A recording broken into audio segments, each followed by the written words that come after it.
नाशिक शहरातील ठक्कर बाजार व मेळा बस स्थानकाच्या पार्किंगमधून दुचाकी चोरणाऱ्या अट्टल चोरट्यास शहर गुन्हे शाखे युनिट 1 च्या पथकाने गजाआड करीत त्याच्याकडून 3,60,000 रुपये किमतीच्या 8 मोटरसायकली हस्तगत करण्यात आल्या।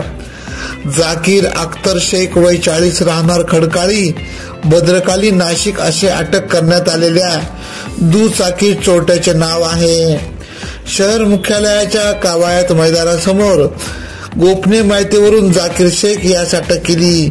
तसेच मुंबई नाका परिसरातील दरोड्याच्या प्रयत्नातील गुन्ह्यात तो फरार संशयित असल्याचे समजून आले।